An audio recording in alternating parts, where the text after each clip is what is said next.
মহাভারতের অন্যতম প্রধান চরিত্র কর্ণ। মহাভারতের এই যোদ্ধা ছিলেন দানবীর, বন্ধুবৎসল এবং অন্যতম শ্রেষ্ঠ ধনুর্ধর। দুর্যোধনের বন্ধুত্বের দিন তাকে তার নিজের ভাইদের বিরুদ্ধে যুদ্ধে নামতে বাধ্য করেছিল। তার জীবনের মতোই মৃত্যুও বহুল আলোচিত বিষয়। পুরাণ অনুযায়ী কর্ণের 3টি ভুল এবং এ কারণে প্রাপ্ত অভিশাপই তার মৃত্যুর প্রধান কারণ হয়ে দাঁড়ায়। বন্ধুরা, কর্ণের মৃত্যুর জন্য দায়ী এই 3টি অভিশাপ সম্পর্কেই আজকের এই ভিডিওতে আলোচনা করা হবে, তাই অবশ্যই ভিডিওটি প্রথম থেকে শেষ পর্যন্ত দেখবেন। নমস্কার সম্মানীয় প্রিয় দর্শক, পুরাণ জ্ঞানের আরও একটি নতুন ভিডিওতে আপনাদের সকলকে স্বাগত। কর্ণের জীবনের সবথেকে বড় রহস্য সম্পর্কে শ্রীকৃষ্ণ আগে থেকেই জানতেন। মাতা কুন্তির জ্যেষ্ঠ পুত্র এবং পাণ্ডবদের জ্যেষ্ঠ ভাই ছিলেন এই কর্ণ। ভগবান শ্রীকৃষ্ণ কর্ণকে জিজ্ঞাসা করেন যে তিনি কেন এই যুদ্ধে দুর্যোধনের সঙ্গ দিচ্ছেন। তখন কর্ণ জানান, তিনি সারথী পুত্র বা সুত পুত্র হওয়ার কারণে সকলে তাকে ঘৃণার চোখে দেখেছে। তার সেই কঠিন পরিস্থিতিতে দুর্যোধন তার পাশে এসে দাঁড়ান এবং কর্ণকে অঙ্গদেশে রাজা ঘোষণা করেন। দুর্যোধন কখনোই কর্ণের সঙ্গ ত্যাগ করেনি, তাই তিনিও দুর্যোধনের পক্ষ ত্যাগ করবেন না। কর্ণ ভালো মতো জানতেন যে ন্যায় অন্যায়ের যুদ্ধে সবসময় অন্যায়েরই পরাজয় হয়। এই ন্যায় অন্যায়ের যুদ্ধে কৌরবরাই পরাজিত হবে। তা সত্ত্বেও তিনি বন্ধু দুর্যোধনের পক্ষ থেকে যুদ্ধ করেন। এমন বন্ধুবৎসল কর্ণের মৃত্যু নির্ধারিত ছিল, যার কারণ হয়ে দাঁড়ায় 3টি অভিশাপ। পরশুরাম কেন দিয়েছিলেন কর্ণকে এই ভয়ঙ্কর অভিশাপ?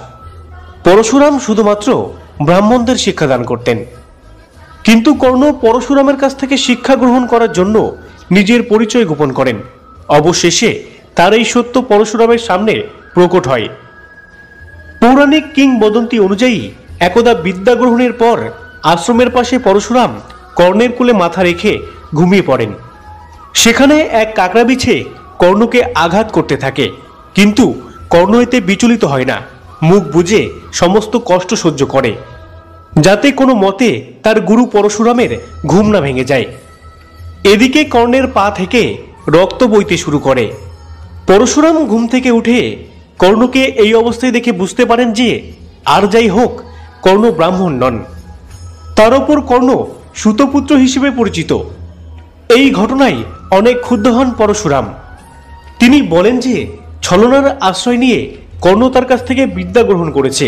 সেই কারণেই পরশুরাম কর্ণকে অভিশাপ দেন যে প্রয়োজনের সময় কর্ণ তার নিজের সমস্ত বিদ্যা ভুলে যাবেন।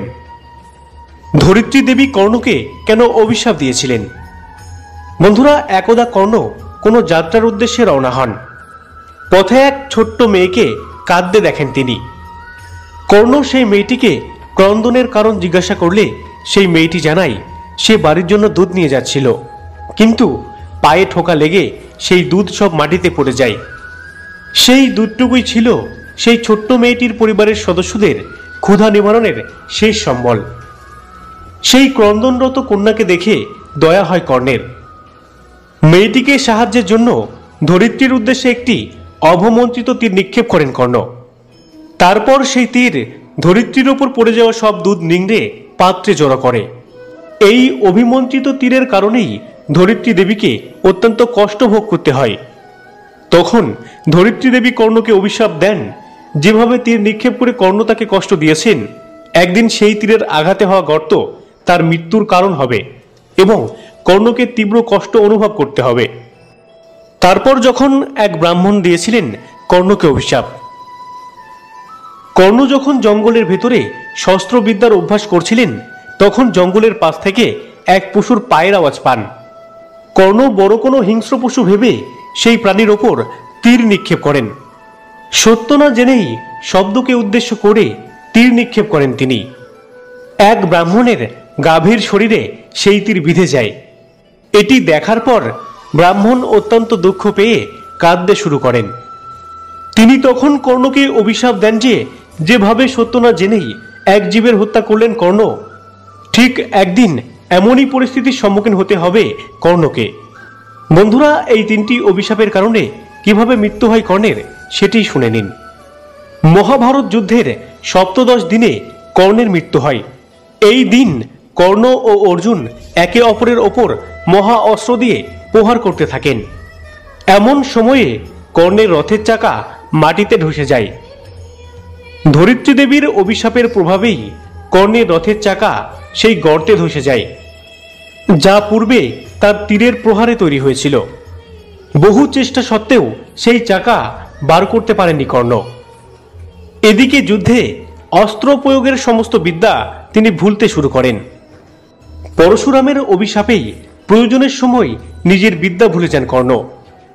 অবশেষে শ্রীকৃষ্ণের পরামর্শে অসহায় কর্ণের ওপর তীর চালান অর্জুন। এটি ছিল সেই ব্রাহ্মণের অভিশাপের ফল। সে সময় কর্ণ আত্মরক্ষার্থে কিছুই করতে পারেননি। আচমকা সেই তীরটি কর্ণের কাঁধে বিঁধে যায়। এভাবে এই অভিশাপের কারণেই মৃত্যুর কোলে ঢলে পড়েন মহারথী কর্ণ। তো বন্ধুরা, এই ছিল আজকের মূল ভিডিও। আশা করছি ভিডিওটি আপনাদের ভালো লাগবে। বন্ধুরা, ভিডিওটি ভালো লাগলে ভিডিওতে একটি লাইক ও চ্যানেলটি সাবস্ক্রাইব করবেন, কারণ আপনার একটি লাইক ও সাবস্ক্রাইব আমাকে নতুন ভিডিও বানাতে অনুপ্রাণিত করে, তাই অবশ্যই করবেন। ধন্যবাদ। সকলে ভালো থাকুন, কৃষ্ণ ভাবনাময় থাকুন। রাধে রাধে।